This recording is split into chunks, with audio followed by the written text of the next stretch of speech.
Siapa bilang panic attack itu hanya bisa kita alami waktu malam hari, waktu kita mau tidur. Ada pula orang-orang yang seharian panicking. Sepanjang hari around the clock, dari pagi sampai malam kembali pagi lagi, itu hatinya panik. Lama-lama kalau begitu ya, pikiran kita bisa nggak waras loh. Meskipun nggak sampai sakit jiwa, tapi pikiran kita sudah nggak tertib. Udah nggak bisa berbuat apa-apa. Dengan kata lain, kita sudah dilumpuhkan dari dalam.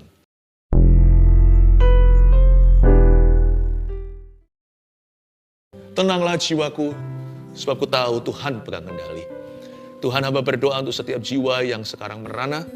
Tuhan, tangkap basah-basah, kau basahi dengan firman-Mu. Sampaikan sabda-Mu, kami siap mendengarnya. Sembunyikan hamba-Mu di balik salib-Mu, seperti yang kau lakukan selalu setiap minggu. Terima kasih Bapa, di dalam nama Yesus Kristus. Haleluya. Amin. Saya percaya kalau ada di antara kita hari ini yang cemas, Tuhan akan sembuhkan kita dari kecemasan kita. Saya berikan satu topik judul yang cukup menarik untuk dibahas. Sangat-sangat indah pewahyuan di dalamnya tentang seorang yang gila namun menjadi waras. Orang itu seorang raja di Perjanjian Lama. Makanya topik tema saya hari ini, saya berikan judul, Waktu Hati Kacau dan Pikiran Serasa Gila. Saya percaya khotbah ini akan membuat kita kembali lagi untuk bisa fokus dalam hidup ini. Saya yakin saat teduh bersama hari ini dikhususkan bagi hati setiap kita yang susah konsentrasi. Bukan konsentrasi pada sesuatu, konsentrasi dengan jalan di depan. Fokus kepada tujuan. Tidak sedikit di antara kita saya bisa rasakan dalam roh saya yang sudah lepas kendali, kayaknya sudah nggak punya pegangan. Ingat, ketika kita tidak punya pegangan, Tuhan masih pegang kendali atas hidup kita. So we can go back to being still. Kita bisa kembali tenang. Mari kita buka sama-sama di kitab Daniel pasal 4 ayat 33. Ada cerita seorang raja yang menjadi gila, tidak waras pikirannya, namun Tuhan sembuhkan secara ajaib. Ayat 33 langsung saja, pada saat itu juga terlaksanalah perkataan itu atas Nebukadnezar. Dan ia dihalau dari antara manusia, dan makan rumput seperti lembu, dan tubuhnya basah oleh embun dari langit, sampai rambutnya menjadi panjang seperti bulu burung Raja Wali, dan kukunya seperti kuku burung. Ini kan orang sakit jiwa. Sedikit background latar belakang, bahwa Nebukadnezar itu tiba-tiba aja jadi begitu. Karena dia menyombongkan diri terhadap langit. Dia memegahkan diri terhadap Allah. Ia namanya Raja Adikuasa zaman itu, Raja Babilonia. Orang ini very powerful dan berwibawa. Tiba-tiba aja dia kehilangan pikirannya yang waras. Apapun penyebab hari ini hati kita kacau balau, baik itu kesombongan atau tekanan, pokoknya kalau kita sudah melewati batas-batas normal, hati kita rasanya sudah hilang di dalam tubuh kita, Tuhan masih bisa kembalikan. Tidak ada kata terlambat, tidak ada yang namanya terlalu jauh yang Tuhan tidak bisa susul, lalu Tuhan tangkap kembali. Nebukadnezar menjadi seperti hewan. Kukunya panjang, rambutnya juga, tubuhnya basah, dan dia harus dikucilkan. Dia akhirnya diisolasi mandiri, karena sebagai kepala negara, dia akan mempermalukan bangsanya. Nah sekarang kita melihat ayat 34, apa yang terjadi padanya setelah itu. Tapi setelah lewat waktu yang ditentukan, aku Nebukadnezar menengadah ke langit, dan akal budiku kembali lagi kepadaku. Lalu aku memuji yang maha tinggi, dan membesarkan dan memuliakan yang hidup kekal itu, karena kekuasaannya ialah kekuasaan yang kekal, dan kerajaannya turun-temurun. Semua penduduk bumi dianggap remeh. Ia berbuat menurut kehendaknya terhadap bala tentara langit dan penduduk bumi, dan tidak ada seorang pun yang dapat menolak tangannya dengan berkata kepadanya, apa yang kau buat? Pada waktu akal budiku kembali kepadaku, kembalilah juga kepadaku kebesaran dan kemuliaanku untuk kemasyuran kerajaanku. Para menteriku dan para pembesarku menjemput aku lagi. Aku dikembalikan kepada kerajaanku, bahkan kemuliaan yang lebih besar dari dahulu diberikan kepadaku. Jadi sekarang aku, Nebukadnezar, memuji, meninggikan dan memuliakan Raja Sorga, yang segala perbuatannya adalah benar, dan jalan-jalannya adalah adil, dan yang sanggup merendahkan mereka yang berlaku congkak. Sekali lagi ingatkan temanya, waktu hati kacau dan pikiran serasa gila. Belum gila sih, kalau yang ini gila sungguhan. Tapi hidup kita sudah merasa demikian. Berapa orang di antara kita hari ini merasa, aduh, sudah putus asa, bahkan kecewa. Hati kita itu udah kacau balau di dalam diri kita.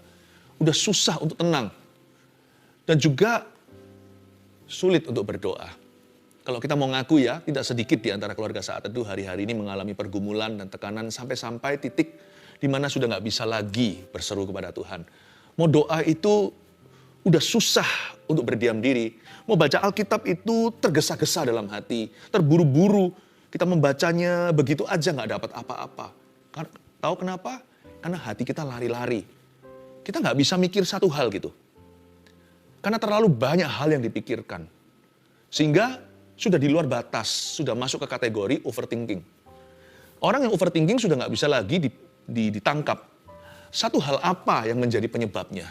Segala sesuatu sama-sama krisisnya.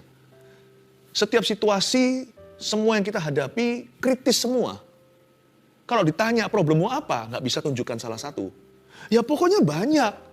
Aku ini bermasalah, semuanya problema. Sebutkan satu dulu, nggak bisa. Udah saking paniknya. Ini namanya panic attack. Siapa bilang panic attack itu hanya bisa kita alami waktu malam hari, waktu kita mau tidur. Ada pula orang-orang yang seharian panicking. Sepanjang hari around the clock, dari pagi sampai malam, kembali pagi lagi, itu hatinya panik. Lama-lama kalau begitu ya, pikiran kita bisa nggak waras loh. Meskipun nggak sampai sakit jiwa, tapi pikiran kita sudah nggak tertib. Udah nggak bisa berbuat apa-apa. Dengan kata lain, kita sudah dilumpuhkan dari dalam. Bagaimana caranya kita kembali tenang? Setelah Nebukadnezar gila, mari kita pelajari kuncinya. Ayat 34. Tetapi setelah lewat waktu yang ditentukan, aku Nebukadnezar menengadah ke langit. Itu dia. Menengadah ke langit, matanya tertuju ke Tuhan. Kalau kita nggak bisa pinpoint, tunjukkan satu hal apa yang menjadi duduk permasalahan, karena semua masalah kita itu sama seriusnya, kita bisa mulai dengan Tuhan. Mau solve problema, mau selesaikan masalah, jangan matanya tertuju ke masalah. Matanya tertuju pada Tuhan Yesus dulu. Menengadahlah dia ke langit dan akal budiku kembali lagi kepadaku. Bukan hanya dia menengadah, tapi akal budinya kembali. Dia mulai dengan satu hal dulu yang dia pikirkan. Saya nggak tahu pasti kira-kira apa yang dipikirkan Nebukadnezar detik ketika dia waras ya. Mungkinkah dia melihat, loh kukuku kok panjang? Loh kok aku telanjang? Kenapa rambutku gondrong begini? Kenapa aku bau? Saya nggak tahu dia mikir apa. Kalau dia mikir begitu, mungkinan dia down lagi. Saya yakin waktu dia menengadah ke langit, dia melihat sesuatu, cuman nggak ditulis di sini. Mungkinkah dia lihat ciptaan Allah yang begitu indah dan dia ingat penciptanya? Mungkin yang pertama dia ingat langsung adalah, oh Tuhan, aku berdosa, maafkan aku, tolong terima aku kembali dan ampuni. Atau mungkin dia berkata, aku masih muda, gak harus aku berakhir begini. Tuhan tolonglah aku bangkit kembali. Mungkin yang pertama dia pikirkan adalah kerajaannya. Hal kesatu yang muncul dalam benaknya, waduh kerajaanku bagaimana? Keluargaku seperti apa sekarang? Aku udah tinggal berapa lama? Nebukadnezar begini bukan mingguan loh, cukup lama. Apa yang pertama kali Anda pikirkan itu menentukan apakah Anda keluar dari masalah itu atau terjerumus lebih dalam. Tulis dulu poin nomor 1 sebelum nanti saya lanjutkan. Waktu hati kacau dan pikiran serasa gila ya, ini saran saya. Arahkan hati pada satu hal dan serahkan sisanya. Arahkan hati pada satu hal dulu. Apa itu terserah, misalkan Anda punya 1001 problema. Anda mulai dengan satu problem dulu, bawa ke Tuhan. Peduli amat apakah problema tersebut yang terkecil atau terbesar. Pokoknya pilih salah satu, jangan puja sera. Janganlah buffet. Jangan grosir tapi retail. Jangan makan sepuasnya, pesan à la carte atau langsung dari menu mau nasi goreng atau mie goreng. Atau mau kuah. Pilih satu dulu, gandeng Yesus. Kalau satu itu soft, berubah trennya setelah itu mulai solusi. Dihitung-hitung kembali nanti ketika menoleh ke belakang, ternyata nggak 1001 kok, kita ini jago membesar-besarkan. Kita merasa sudah kiamat karena segala sesuatu yang kita alami itu buruk. Kiri kanan kulihat semuanya permasalahan. Tapi sebenarnya nggak seburuk dan seberat yang kau kira. Kalau kita bisa serahkan satu ke Tuhan, sebentar lagi kita bisa serahkan semuanya. Kuncinya di sini, tenanglah. Langsung arahkan matamu ke sorga, dan pilih satu case, satu kasus, satu isu, atau satu hal yang selama ini memberatkan hatimu. Mulai dengan itu dulu, dengan mata menengadah kepada Tuhan, carilah firman, masuklah hadirat Tuhan. Nanti lihat ya, rubuh tuh yang namanya tembok Yeriko dari kiri ke kanan. Mungkin dari kiri ke kanan atau kanan ke kiri, nggak ada masalah. Apa bedanya? Kalau sampai ada satu batu yang hancur, seluruh tembok sebentar lagi akan dihancurkan. Kuncinya terletak pada mulailah dengan satu hal. Lalu aku memuji yang maha tinggi ayat 34b dan membesarkan serta memuliakan yang hidup kekal itu. Karena kekuasaannya, ingat ya kekuasaannya. Ialah kekuasaan yang kekal dan kerajaannya turun-temurun. Jangan lupa. Yang menyerukan ini adalah orang yang berkuasa juga. Dia adalah raja adik kuasa. Nebukadnezar ini di bagian dunia sebelah sana. Zaman itu dalam peradaban Timur Tengah, Nebukadnezar itu super power. Tapi yang membuat dia gila adalah karena dia terlalu percaya pada kekuatannya sendiri. Apa yang membuat kita frustrasi kalau jujur nih, adalah karena kita terlalu mengandalkan manusia. Lalu ambruklah semua harapan. Lalu kita kehilangan pegangan. Nebukadnezar juga sama, tapi kali ini dia bertobat. Dia berbalik arah, dia mengarah ke sorga. Sekarang yang dia muliakan dan puji adalah yang maha tinggi. Yang dia muliakan, yang hidup kekal itu. Dan ia mengakui kekuasaannya, ialah kekuasaan yang kekal, kerajaannya turun-temurun.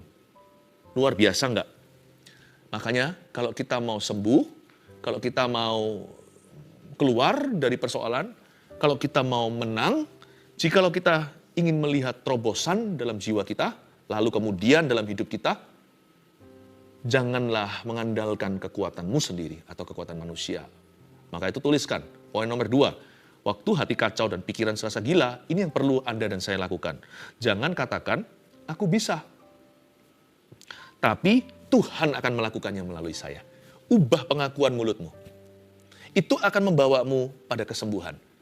Itu akan menarik kita masuk hadirat Tuhan. Itu akan mendorong kita selangkah lagi dekat pada solusi problema. Jangan katakan, I can. Aku bisa, kecuali I can do all things through Him who gives me strength. Aku dapat, aku bisa melakukan segala perkara, menanggung segala sesuatu dalam Dia yang memberiku kekuatan atau kuasa.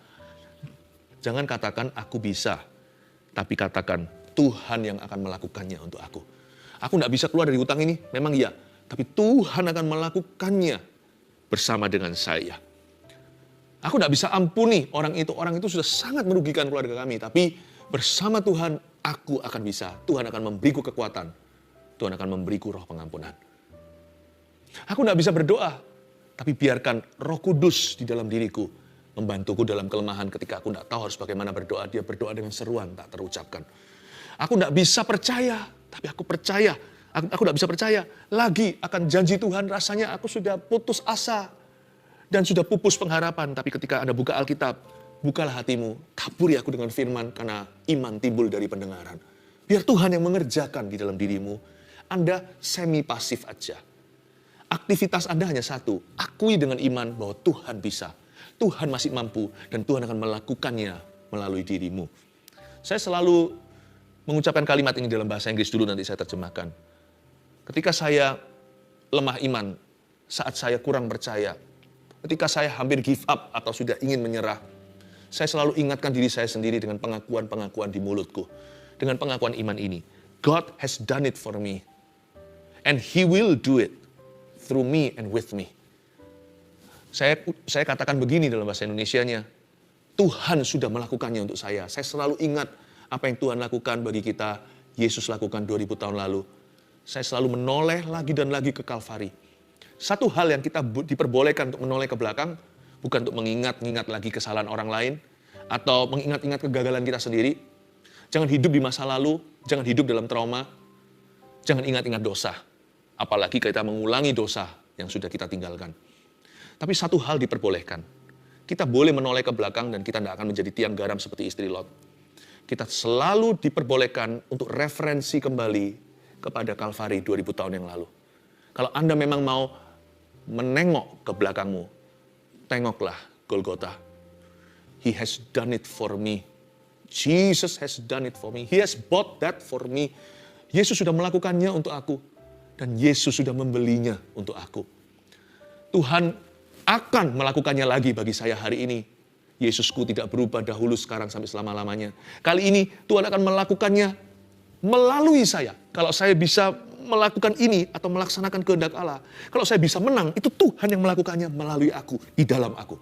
He will do it through me. And He will do it with me. Dia akan melakukannya bersama dengan saya. Itu lama-lama ya, membuat kita bangkit. Membuat yang paling gila pun jadi waras. Pikiran yang paling kacau pun dan bengkok-bengkok akan lurus. Hati yang paling gelisah, paling galau pun akan tenang seperti samudera yang ditegur oleh Tuhan. Jangan katakan aku bisa, tapi katakan Tuhan akan melakukannya melalui saya. Look, kalau itu pengakuan imanmu, niscaya pastilah Anda akan masuk ke tanah Kanaan, tidak seperti 10 pengintai itu yang mati di padang gurun. Anda seperti Yosua dan Kaleb yang akan diperbolehkan untuk merebut tanah perjanjian by the grace of God, dengan kasih karunia Allah. Ubah pengakuanmu. Pengakuan kita bisa membuat kita mati di padang gurun atau masuk Kanaan. Pengakuan kita bisa membuat perbedaan antara hidup dan mati. Jangan dengungkan mulut sembarangan, sebab lidah bibir kita penuh dengan kuasa sebagai orang beriman. Kita sekarang baca di ayat yang ke-35. Ini pengakuan daripada Nebukadnezar, saya lanjutkan. Semua penduduk bumi dianggap remeh oleh Tuhan nih. Ia berbuat menurut kehendaknya, itu Tuhan, terhadap bala tentara langit dan penduduk bumi. Dan tidak seorang pun yang dapat menolak tangannya dengan berkata kepadanya, apa yang kau buat? Ternyata Tuhan menganggap remeh penduduk bumi. Ini bukan berarti Tuhan menghina manusia, tapi maksudnya Tuhan itu nggak panikan. Apa yang menggoyangkan manusia, apa yang membuat panik orang, yang membuat seluruh bumi itu masuk dalam chaos, dalam kekacauan. Tuhan tenang-tenang saja, bukan berarti Tuhan tidak peduli karena Dia sudah mati untuk kita. Maksud saya adalah Tuhan kita itu jauh lebih brave, lebih berani dari kita. Tuhan kita itu maha tahu, Dia maha kuasa. Apa yang menggoyangkan kita, bahkan tidak bisa menggoyangkan jari jemarinya.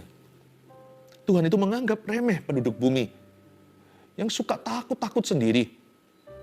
Oleh karena itu kita diajari, remehkan yang Tuhan remehkan, hargai yang Tuhan hargai. Apa yang patut kita tinggikan? Tinggikanlah. Apa yang tidak perlu kita takuti? Jangan takuti karena ada Tuhan. Apa saja kira-kira ya list atau daftarnya sesuatu yang perlu kita remehkan? Remehkan jasamu sendiri dan pemberianmu. Ini yang membuat Nebukadnezar juga membuat Nebukadnezar kehilangan akal budinya karena dia itu selalu besar-besarkan sesuatu yang tidak perlu. Dia membesarkan jasanya, kerajaannya, pencapaiannya. Cepat lambat suatu hari ketika dia membumbung tinggi, dia nggak akan siap waktu direndahkan. Manusia hidup itu kan ada up-nya dan ada down-nya. Janganlah kipas-kipas dirimu selalu. Janganlah tinggikan dirimu. Supaya nanti waktu hidup membawa kita turun, kita nggak stresan. Nebukadnezar itu terlalu membanggakan jasa dan kerajaannya. Remehkan. Remehkan juga saat-saat ketika Anda dizolimi sama orang. Apa yang nggak usah dipikirin, nggak usah dipikiri. Ampuni saja. Ngapain sih kita bergulat dengan sesuatu yang Tuhan tidak suruh? Kenapa kita bergulat dengan memori-memori yang Tuhan bilang buang? Ketika kita itu disalahi, diperlakukan tidak adil, remehkan. Asal hati kita benar dan kita serahkan ke Tuhan, kita responi segala sesuatu dengan firman, sudahlah, please do not mind, udahlah jangan keberatan. Kalau kita keberatan dengan perlakuan orang lain kepada kita, orang lainnya juga acuh tak acuh, tak peduli, tapi kita yang keberatan yang akhirnya penyakitan. Remehkan. Beberapa orang stres itu stres yang nggak perlu. Ada stres yang bagus, stres kerja, itu baik sih. Itu membuat kita jadi mengutamakan persiapan, sehingga kita sungguh-sungguh dalam performa. Stres ujian, ulangan membuat seorang mahasiswa belajar. Stres kompetisi, rivalry atau persaingan yang sehat, membuat seorang atlet latihan agar dia menjadi juara. Tapi terus terang, tidak semua stres itu bagus. Ada stres yang nggak perlu. Saya yakin ya, Sebagian di antara kita hari ini itu tertekan batinnya. Bukan karena Tuhan izinkan, tapi karena Anda izinkan. Udahlah, remehkan. Kalau kita pernah disalahi dan sebagainya. Ampuni, tutup buku. Ngapain dipikiri? Tuhan tuh meremehkan penduduk bumi. Remehkan juga apalagi pujian orang. Itu juga perlu diremehkan, bukan hanya hinaan. Dipuji orang nggak usah terus dipikirin, apalagi dibumbuin, lalu didengung-dengungkan, di-replay lagi. Lama-lama akan membuat kita jadi lupa diri. Orang yang terlalu banyak kena pujian dan dia nikmati, orang itu tidak punya vaksinasi. Sedikit virus persoalan tiba, orang itu akan terkapar sudah. Udahlah, pujian jangan terlalu dipikirkan. Hinaan juga jangan terlalu dipikirkan. Renungkan firman Tuhan siang dan malam, membuat hati kita waras, pikiran juga waras. Haleluya. Ayat 36. Pada waktu akal budiku kembali kepadaku, kembalilah juga kepadaku kebesaran dan kemuliaanku untuk memasyurkan kerajaanku. Para menteriku dan para pembesarku menjemput aku lagi, aku dikembalikan pada kerajaanku. Bahkan kemuliaan yang lebih besar dari dahulu diberikan kepadaku. Luar biasa enggak? Saya nubuatkan kalau Anda setelah saat teduh bersama hari ini bisa konsentrasi lagi. Ini yang saya sampaikan kan semuanya saran-saran praktis dari firman. Ini adalah solusi agar jiwa Anda tenang lagi. Dan supaya Anda bisa fokus kembali kepada panggilanmu. Fokus pada jalan di depan itu. Supaya kita bisa konsentrasi penuh. Saya yakin setelah ini akan ada terobosan baru bagi dirimu. Katakan amin. Setelah ini akan ada kemuliaan yang lebih besar yang akan menjemputmu. Seperti para menteri dan para pembesar Nebukadnezar menjemput dia. Ketika akal budinya kembali, nggak harus kita itu gila dulu baru akal budi kembali. Sebagian di antara kita itu sudah serasa gila. Belum gila, tapi sudah kehilangan akal budi sehatnya. Apa-apa kerja itu gerusah-gerusuh, tidak pernah tenang mengerjakannya. Apapun yang tidak tenang kerjanya, Anda tidak bisa merajut dengan indah. Apapun yang tangannya gemetaran, tidak akan bisa jadi itu sulam-sulaman. Hidup itu, indahnya, glori kemuliaan Allah itu pada detil-detil kehidupan kita. Nah kalau kita gemetaran tangannya, atau kita nggak tenang, terkesan terburu-buru dan tergesa-gesa, mana bisa hasil rajutan kita indah. Makanya itu kita jadi orang yang nggak pernah bagus apapun yang dilakukannya. Dikerjakannya nggak pernah lulus. Segala sesuatu yang diselesaikannya nggak pernah rampung. Makanya itu kalau Anda bisa tenang lagi sesuai dengan firman hari ini, saya tahu hadirat Tuhan akan membuatmu tenang. Saya yakin akan ada kemuliaan lebih besar yang Tuhan berikan dalam kehidupan Anda, apalagi tahun depan. Akal budimu kembali juga kebesaran dan kemuliaanmu, serta kemasyuranmu. Amin. Jadi sekarang, aku Nebukadnezar, perhatikan ayat yang terakhir. Sekarang itu resolusi. Aku Nebukadnezar memuji, meninggikan dan memuliakan Raja Sorga, yang segala perbuatannya adalah benar dan jalan-jalannya adalah adil. Dan yang sanggup merendahkan mereka yang berlaku congkak. Ayat 37, jadi sekarang resolusinya adalah memuji, meninggikan, memuliakan Raja Sorga. Ini kan pujian penyembahan. Lalu dalam pujian penyembahan itu dia terus menyanyikan atau mengaku-ngakui atau menyebut-nyebutkan segala perbuatan Allah yang benar. Itu kan lirik pujian. Menyebutkan perbuatan Tuhan yang benar. Dan mendeklarasikan jalan-jalannya yang adil. Besar dan ajaiblah karyamu, adil dan benarlah jalanmu. Itu salah satu lirik lagu yang saya barusan quote. Nebukadnezar memuji dan menyembah Allah Israel. Dia praise and worship Jesus. Memuji dan menyembah Tuhan Yesus di perjanjian lama. Luar biasa. Waktu hati kita kacau dan pikiran kita serasa gila, jangan lupa ya, perbanyak memuji dan menyembah Tuhan. Sebab itu yang menyembuhkan dan menenangkan. Isn't this beautiful? Saya waktu membaca ini, saya melihat, gak perlu loh kita itu obat penenang kalau kita tahu firman. Gak perlu loh kita obat tidur. Gak perlu loh kita itu sampai depresi. Sungguhan. Tidak perlu sebab kita punya pilihan. We have a choice. And choose to praise and worship Jesus. Pilihlah selalu untuk memuji dan menyembah Yesus. Waktu hati kacau dan pikiran serasa gila, coba apa aja? 1. arahkan hati pada satu hal dan serahkan sisanya. 2, jangan katakan aku bisa, tetapi Tuhan akan melakukannya melalui saya. 3, perbanyak memuji dan menyembah Tuhan. Ayo kita memuji menyembah Tuhan lagi. Sampai hati kita tenang, jangan akhiri saat duduk bersama ini. Saya tunggu sampai setiap hati yang gelisah tenang kembali.